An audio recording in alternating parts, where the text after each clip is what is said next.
I was taught that the ratio of males to females was 10-1, 10 males for every one female. And it's the girls weren't getting diagnosed because they weren't disruptive. Exactly. See, the boys tend to have the hyperactive disruptive symptoms and the girls don't.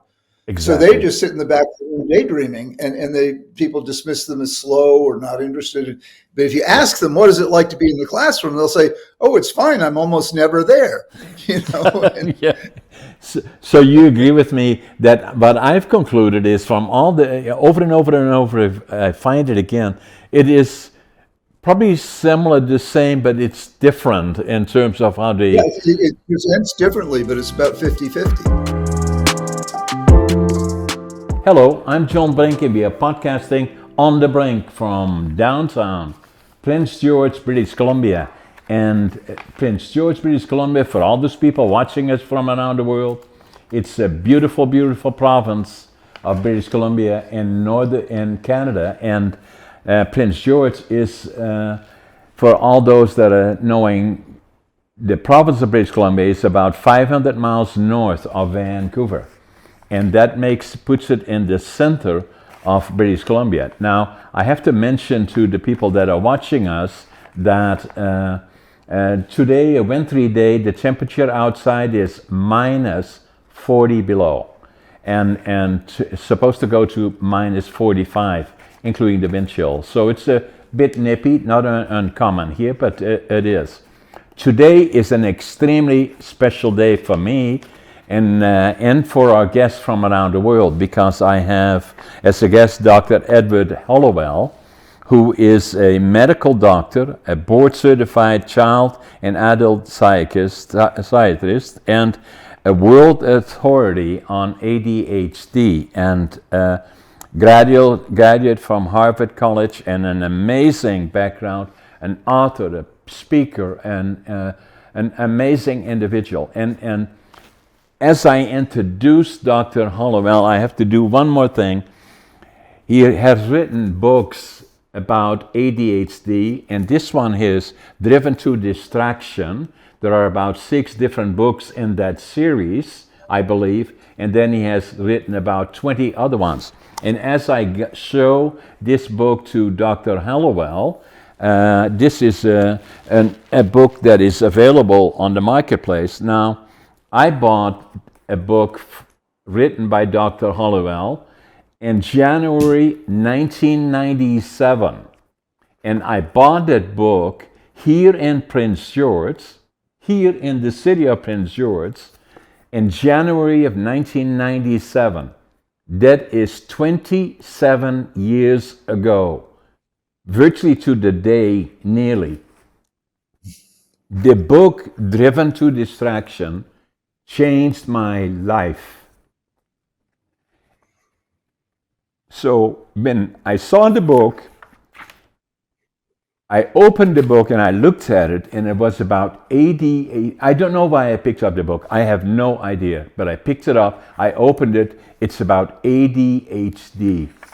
I had never even heard about ADHD.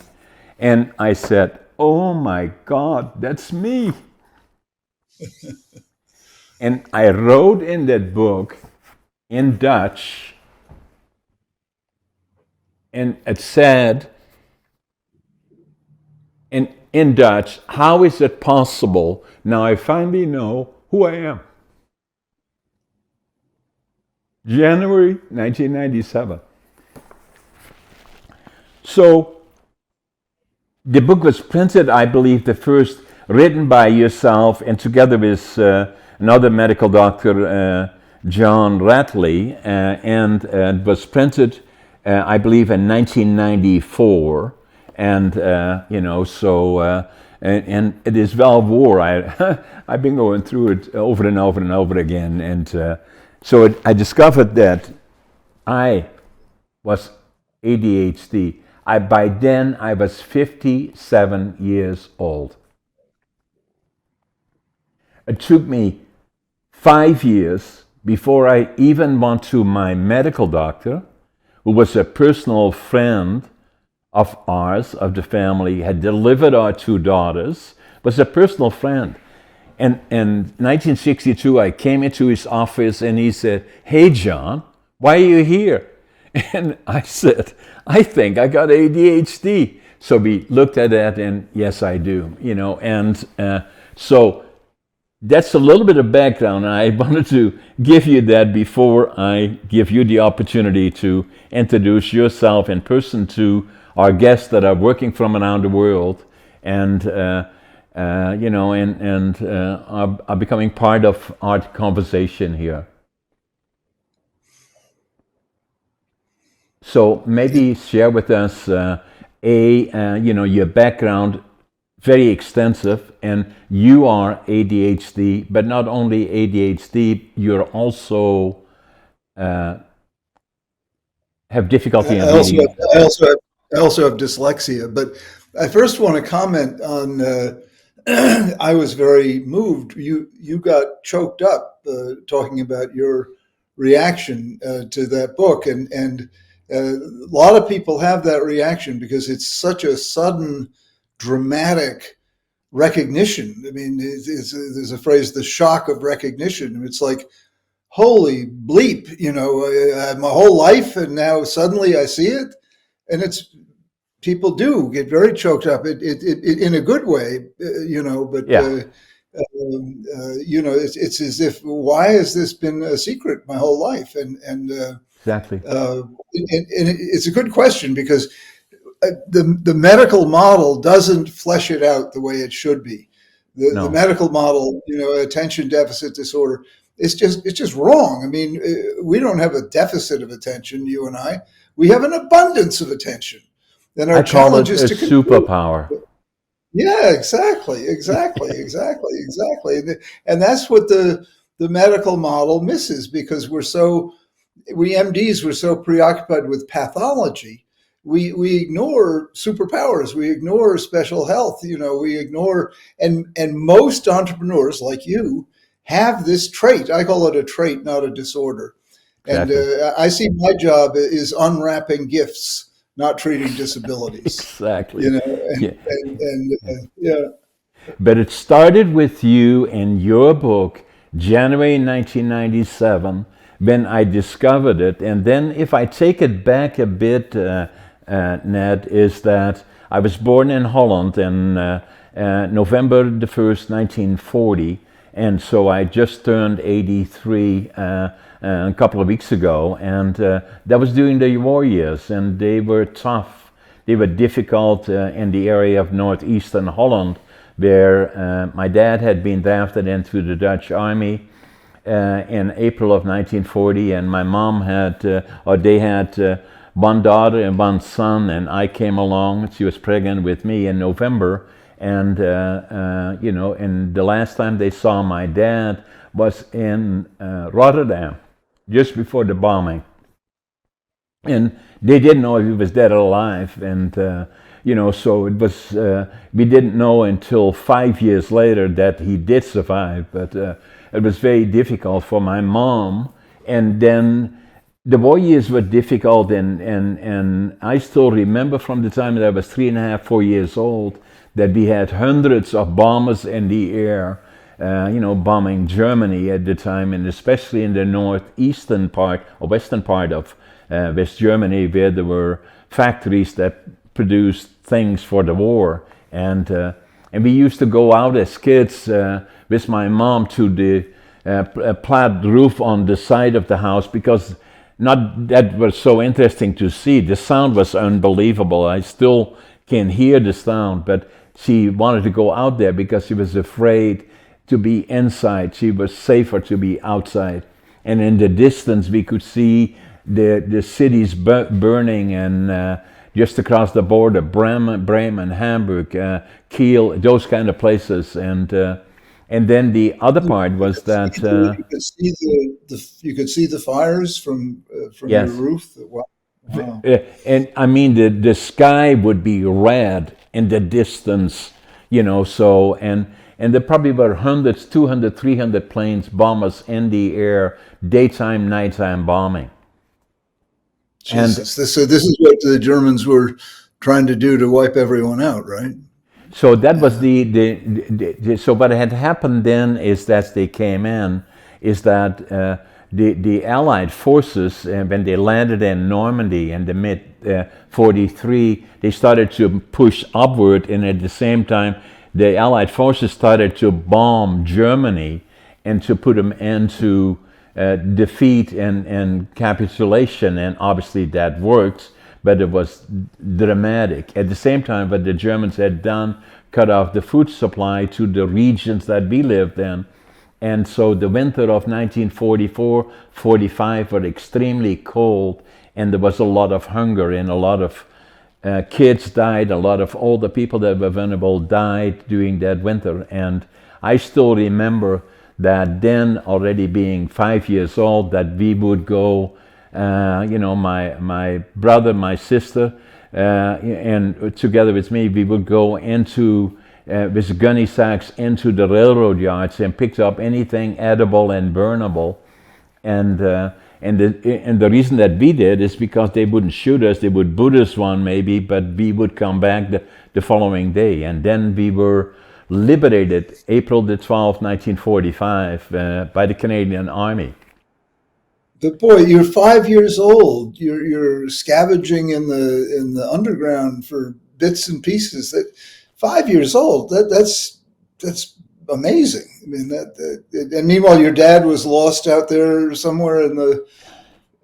They thought he was dead, So because the last time they saw him, they bombed Rotterdam to force Holland into surrendering, and it didn't go quick enough for the Germans, and so they bombed Rotterdam, and and it killed thousands and thousands of people. So the chances of him survivor were highly unlikely, and so. But how did he do it?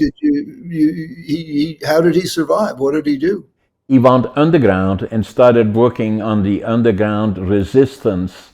And when he came back, he actually had a helmet with him that he had worn. There was a bullet gone right through the helmet and just barely missed his brain, actually. And so yeah, and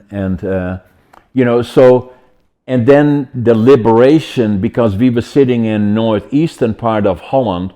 They had pushed the German army through the west side of Holland and through the northern part back to the German border, and we were about 10 minutes away from the border, and so things got pretty rough there, and we saw far too much that we should not have seen, dead bodies, and all things that we should not have seen, and so but the one thing that it left me with is that the Canadians liberated us, and it made such an impression on me that I always knew that I would go to Canada, and there was not if but when. And I tried to go when I was 17, and my parents wouldn't let me. I was then drafted into the Dutch Air Force for 30 months, and then finally I emigrated when I was 23. But the effect of the war. Did you fly planes in the Dutch Air Force? No, I was special forces, actually, and I still don't know why they put me in special forces. I had a brown belt in judo. Well, probably that. I can't think of anything else, but it was an interesting training that I got in special forces, and so the. But I'm just impressed. There must have been tremendous family cohesion. It was your mother and your two siblings and you, right? Correct. And what's the age difference? How old were your? My brother was 2 years older than me, and my sister 1 year older than me, and then I came along as the last one. Yeah. Wow. And then your mom, she must have been a pretty strong lady to handle all this without a dad around. I don't know how she did it, because she was sometimes weak and had issues of herself, but she was strong because and you could not rely on anybody else, because everybody else had the same issues and the same challenges, but it affected me in the sense that it affected me in PTSD. I can still feel now the feeling of hunger is still with me. And then it was so immensely cold that we had this little stove in the little part of the house that was small, and we sat around that, and the feeling of cold was one that Oh yeah. stayed with me. And then the other one is the inner child, and in fact, I got counseling for that, even in my 50s still, so it was difficult and tough. Oh, difficult. Put it mildly. My God, you're heroic what you did. Uh, So that then what that's happened is, and I'm trying to get to, kind of give you a bit of a background on me, and then academically I was not very successful, no surprise to you. I failed grade 3 and I failed grade 7 3 times. And so, and then they said, what are we going to do with this guy? Do we send him, and my parents were beautiful people, do we send him to the mentally challenged school, or should we get him a job or trained for a profession? Fortunately, and my dad worked in lumber, and I liked lumber, and my grandfather was a master carpenter. So they said, well, let's send him to the furniture factory. So that's where I went at not quite 14 yet. And I started working as a furniture maker. And then in the evenings, I would become a furniture maker. And, and then obviously I went to but I always kind of felt like I had somewhat failed. I was optimistic, but I always kind of felt that I had failed because my friends that I knew went from school to college to university, and I became a laborer. I'm proud of that today, but then it was kind of looked down on, and always, that's the damage that undiagnosed ADD does. It's not the ADD that damages you. It's the beating your self-esteem takes. and that's the point, right?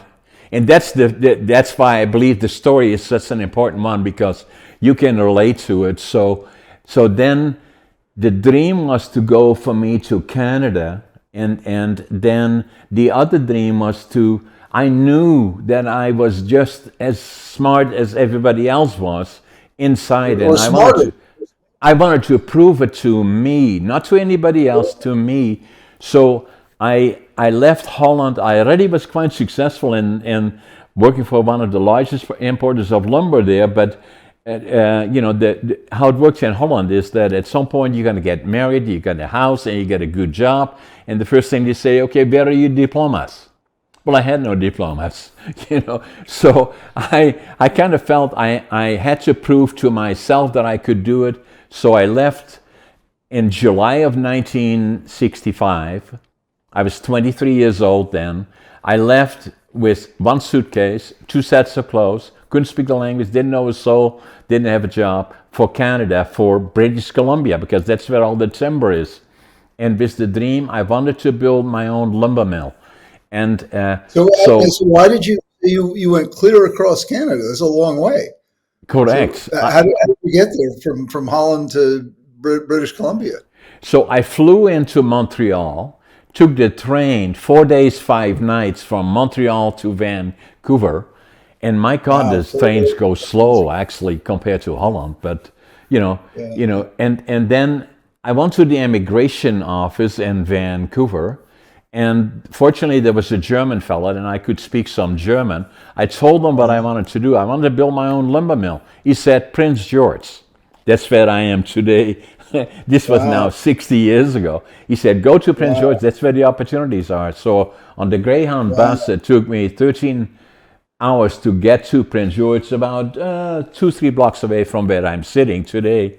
And I came off the bus, couldn't speak the language, didn't know a soul, didn't have a job, and I counted my money at least 3 times, and I had exactly, my employees gave this to me actually, I had $25.47, but the benefit. The benefit that I had, attitude, no matter how bad things are, I'm always an optimist. Tomorrow is going to be a better day. I'm always doing that, even still today.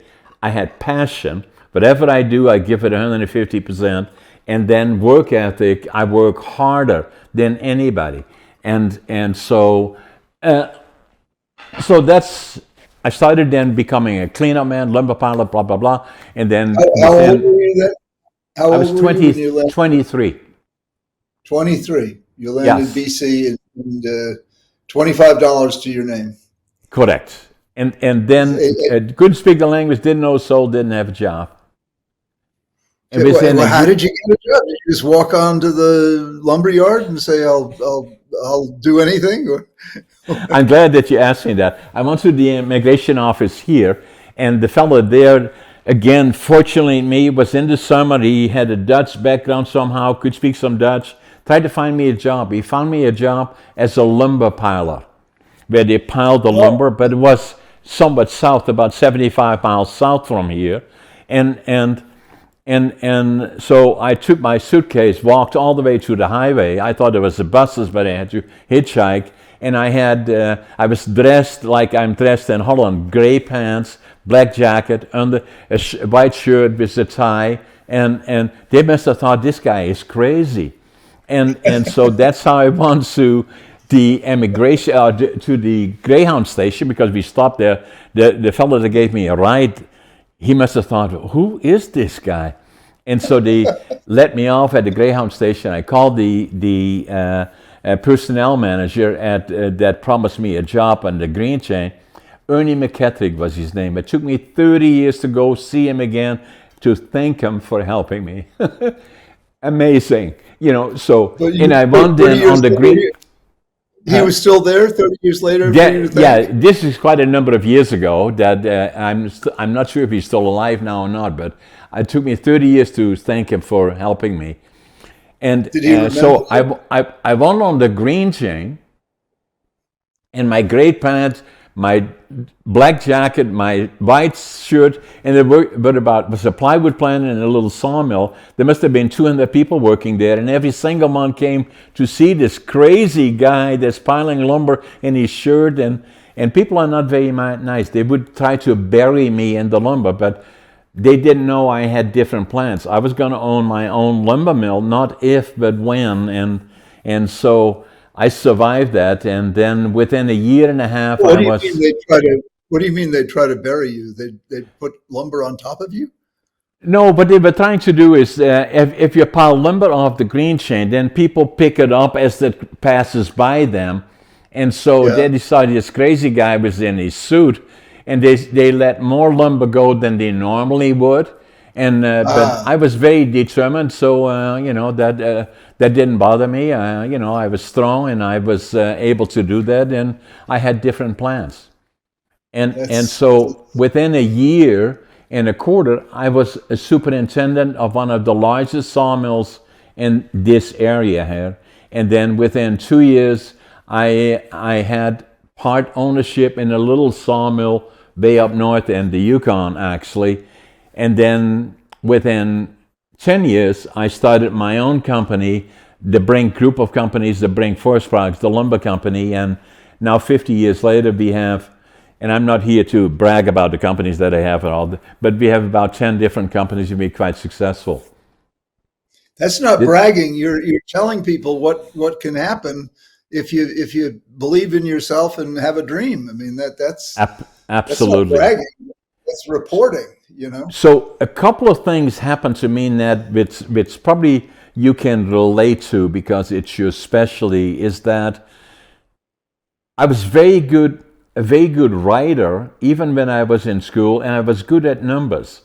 The only thing that even when I came here, people used to say to me, "Hey, you're so successful and you should write a book about it," and all. I didn't feel that way.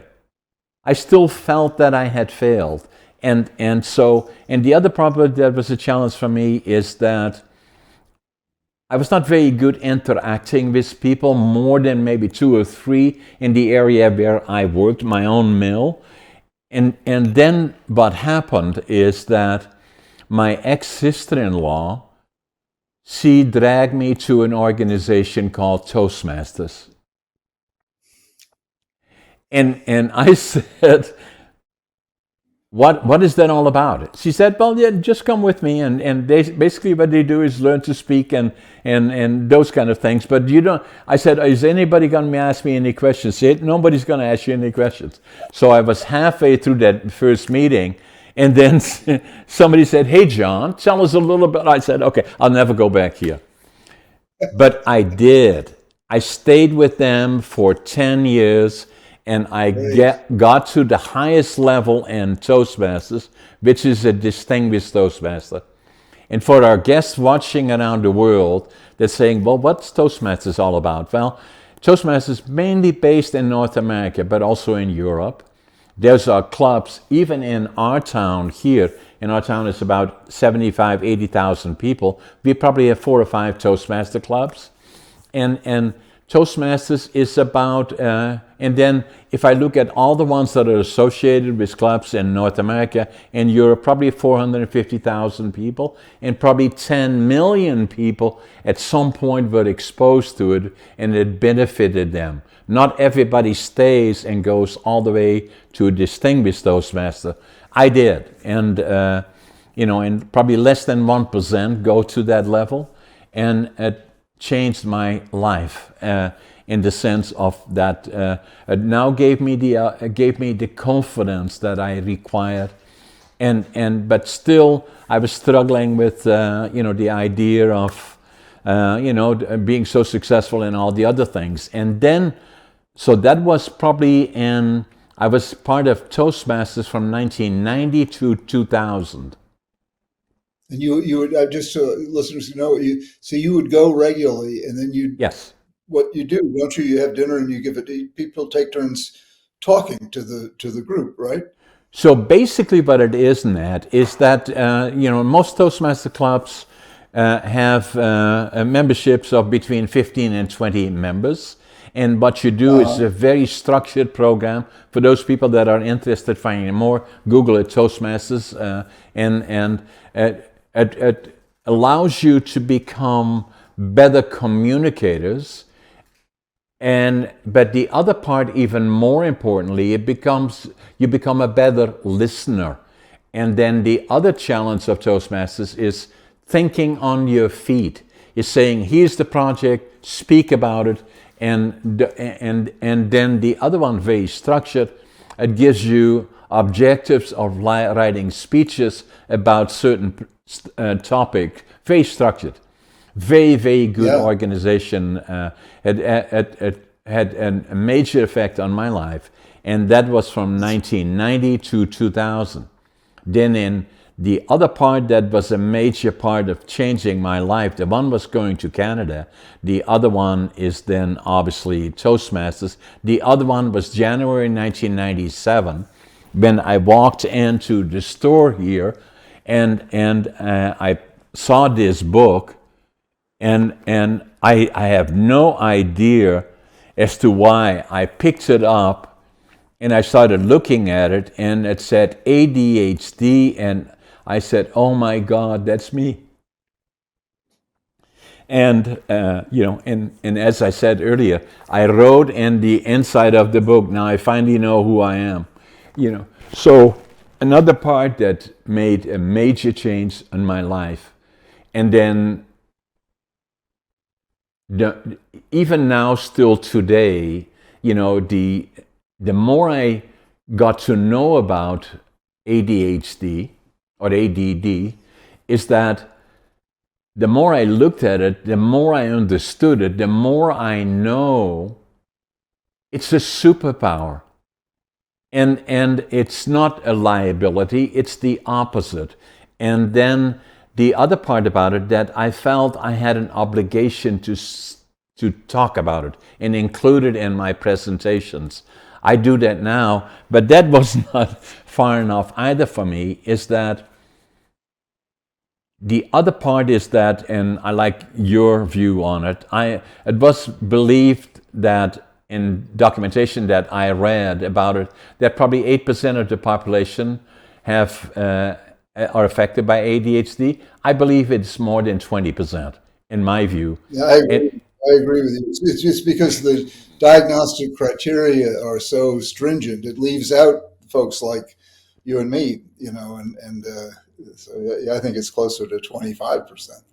And I agree with that. And in fact, but I believe, and I used it on my podcasting, and I have amazing stories about it, is that in terms of successful entrepreneurs, I'm talking about successful entrepreneurs, Yeah. I believe that 50% of them likely have the benefit of ADHD. At least, John, at least. I think 50 is a low. I think that's low. I mean, almost every entrepreneur I meet, I can just tell instantly. And, And I do the same. Yeah, yeah, and now, in fact, what I did is, in our company and some senior people that I'm hiring, and a couple of weeks ago or a month or so ago, we put an ad in for a senior manager of one of our companies, and fairly high level individual. Is I put in that ADHD considered to be an asset. good for you. Good for you. It's a slow battle, but it's true. If people would just see the incredible value added these people can provide, and how important is it to always be on time? I mean, they get knocked down because they're late. Who cares if they're bringing you the new idea that will generate tremendous profit? Who cares if it's on time or not? And Exactly. I think yeah, it's just but it can be a superpower, but we have to also acknowledge it can ruin your life if you don't know what's going on. It can absolutely ruin your life. And that point in particular, Ned, if you think about it, that from the time that I was 13 years old and failed, was considered to, by some people, that they thought I should go to the mentally challenged school. Right. And then it was not until I was 62 that, for all intents and purposes, by my medical doctor and myself, which is a friend, saying that I think I got ADHD. And then obviously what triggered it for me is when I was 57 years old, January 1997, when I picked up your book and said, oh my God, that's me. So how unfortunate for a lot of people that I was lucky enough that I had the ability, the strength within to get beyond it, and was able to say, I have to start anew again. Of going to Canada, that's what I wanted to do, build my own mill to prove to me that I can do it, and not only can do it, I can do it as well and build something from nothing. I wanted to start with nothing. But the pressure I was able to withstand, maybe a lot of people could not, and that's why I feel so strongly about it, that I have to talk about it and react about it. So the other part that I did is you're doing a great favor. Yeah. I wrote a book about it as well, ADHD Unlocked. I'm going to send you a copy of that. Oh, please do. Yeah. Well, where do you think that belief in yourself and your dream came from? Because here you are, you grow up deprived in a war. I mean, you're lucky to survive. No father. I mean, a lot of people could have just crumped and given up, and you're stronger than ever. Where do you think that came from? I have the determination, the inner power to never give up, and then part of it may well be. But people say to me, how come you can do all these things that you're doing? How do you do them? I say ADHD. So and I have a world. John, if I can interrupt, some people with ADHD keep trying the same failed method over and over again, whereas you were able to adapt and change to successful methods. So we are incredibly hardworking, but we need to get some guidance so we put our work in a constructive direction. So what happened with me, the first thing that happened is probably Toastmasters. all of a sudden I came to Toastmasters, and I was underneath, although I had difficulty communicating before because of self-confidence, when I got into Toastmasters, where they stimulate that actually, and I all of a sudden became a good speaker and a good person to interact, hence my ability to do podcasting, write books, and so that was the trigger to a certain extent. And then the other trigger, no question about it, is that was never explained to me, I had no idea, was driven to a distraction, no question about it. And so those became the triggers, and that then I became a late bloomer in terms of now I know who I am, and at 62 I became an author, public speaker. I'm also a bodybuilder. I'm probably the oldest competitive bodybuilder in North America. I'm writing another book here, Living Young, Dying Old. Wow. So Wow. and so all of that then happened. But I say, if I can help people to recognize and help changing the thoughts around people that do not well in the structured learning, if you wish, then that to me is critically important. Oh, huge. I mean, that's the thing that sets off the growth and the progress and saves the world kind of thing. I mean, again, giving up does the opposite. So you're a living inspiration. And I'm glad you're you're like an itinerant preacher. You're spreading the good word. So the other thing that I did is, and you have written about 20 books, different books, and you've been immensely successful, is that writing books is not easy, but I really enjoy it. And once you get used to it, then, so I was writing this book, ADHD Unlocked, and I wrote it, I'm going to send you a copy of this actually, and I wrote it from the ADHD mind, so you can start it anywhere, go backwards or that way. It's always interesting. And and this one time I was flying, I go back and forth to Vancouver a lot from here into Victoria, where we have a place actually.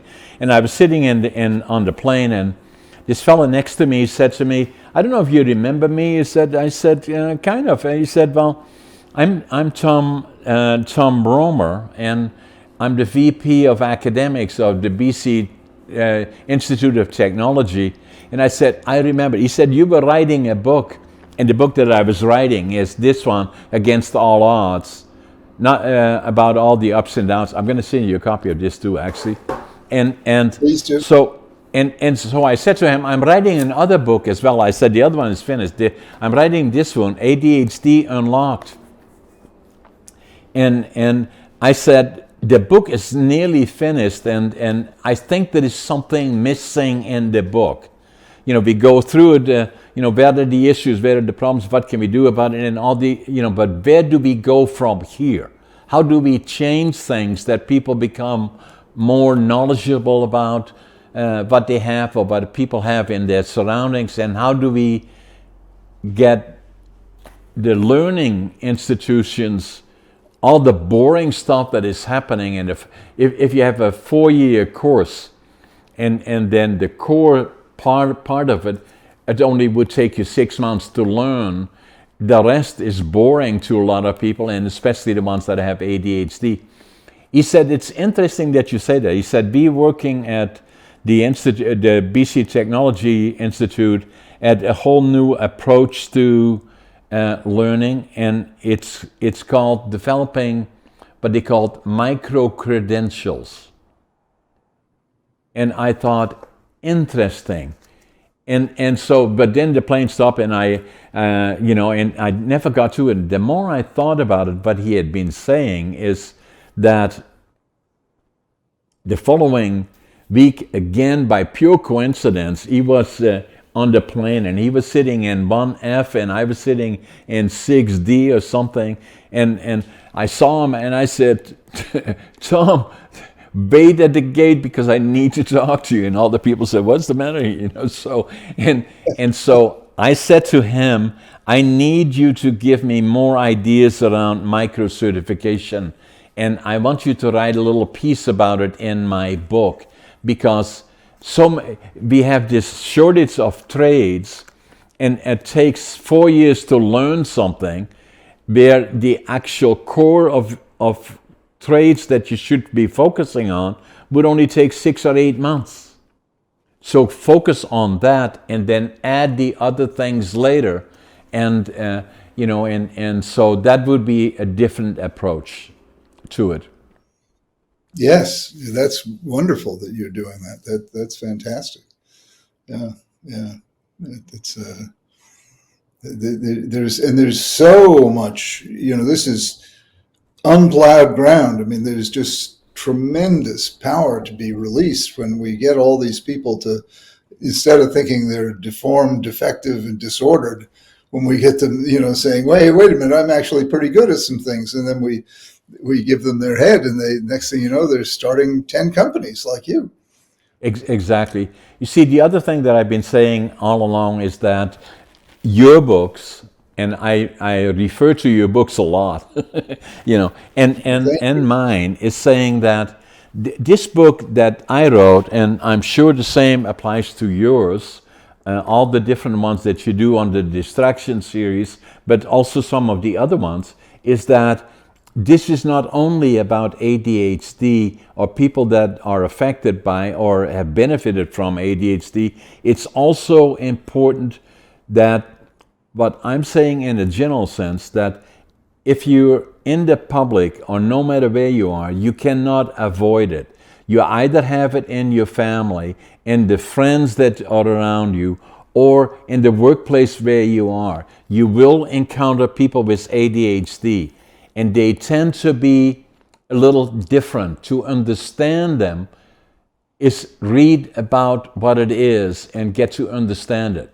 And then the other part, very, very important, is that, especially with younger people that are struggling with it, become knowledgeable about it. And a lot of times, in teachers and people managing the schooling system, a lot of times don't fully understand it. And wherever the opportunity, they don't understand it at all. They don't understand it at all.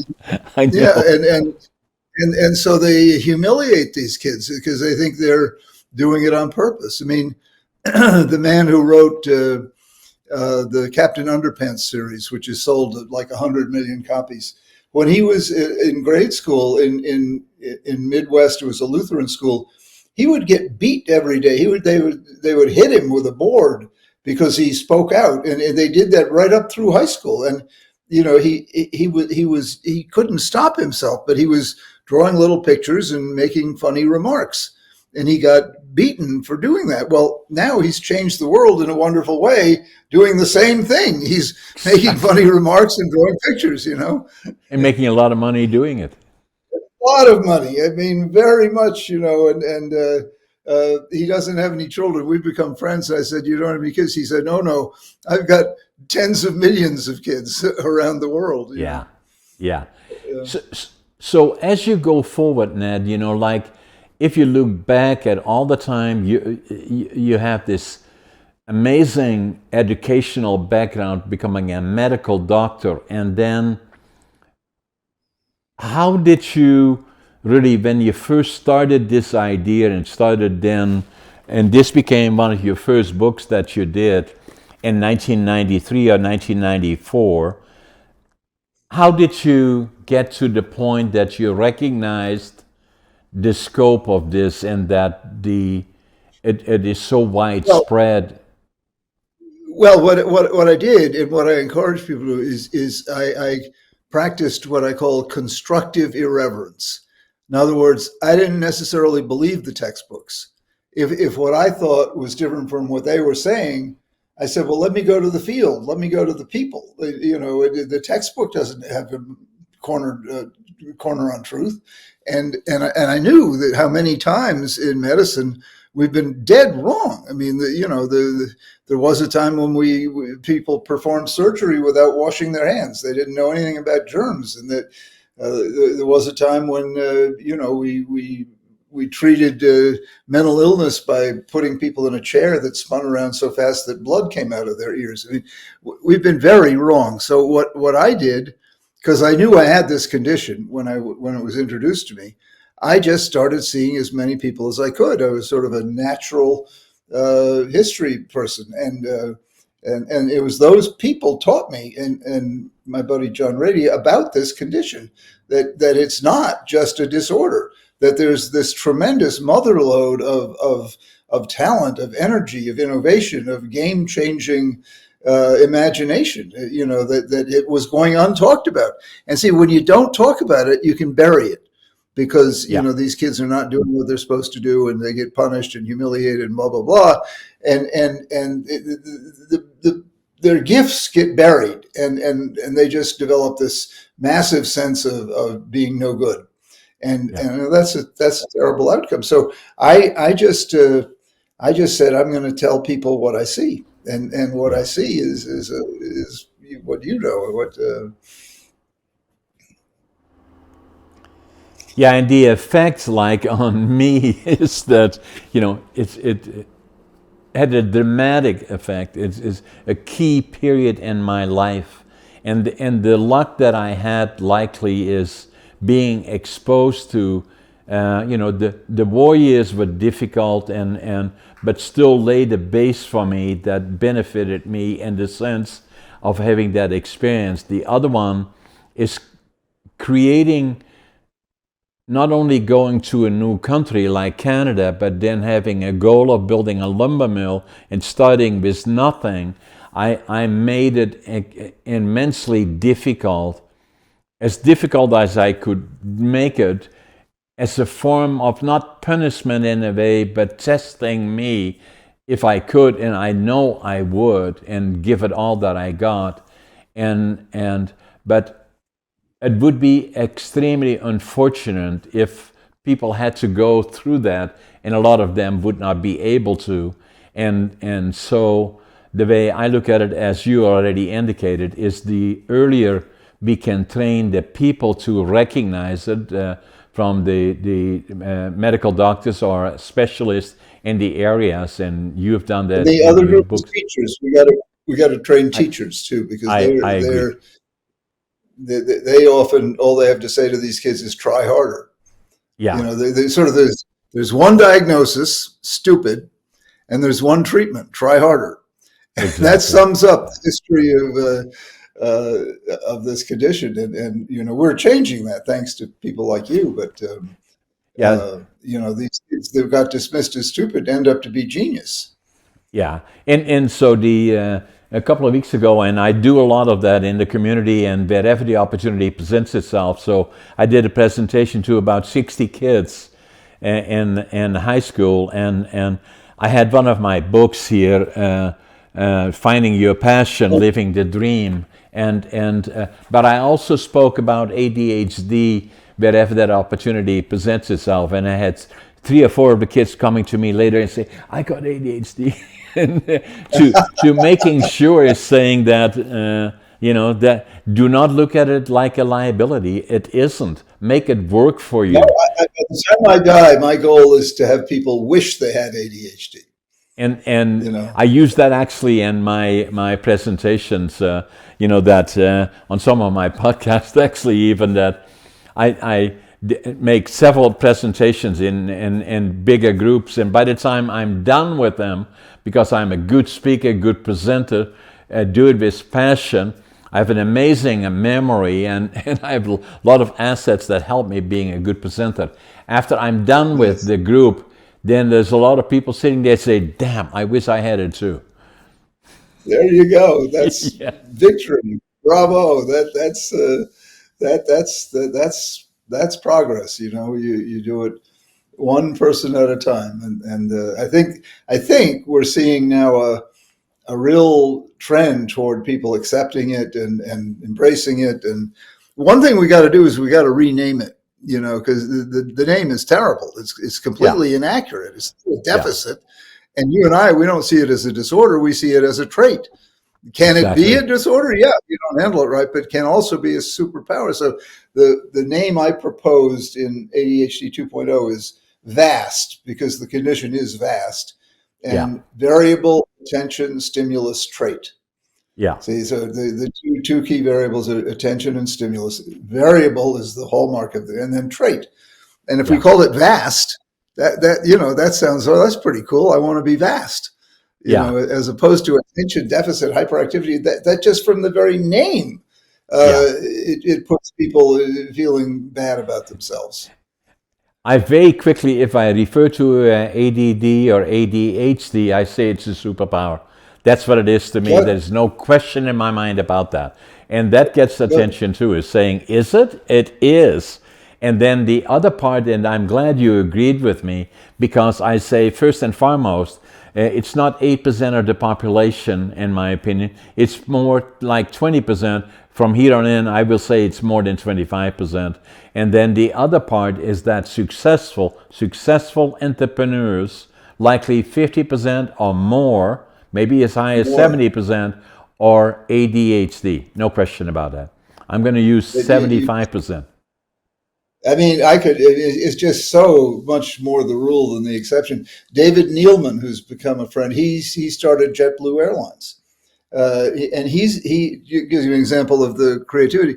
He is the guy who invented the electronic ticket. Oh, So we yeah. used to have to bring a paper ticket to the airport. Now we don't have to. It's Yeah, sort of yeah, appropriate. With ADD, he thinks of a way to do it. And he's also the guy who came up with putting the TV screens in the back of the seat in front of you. yeah. Again, he didn't want to get bored on any more flights. And then he founded JetBlue. And I'll tell you something, this is right along your lines of resilience.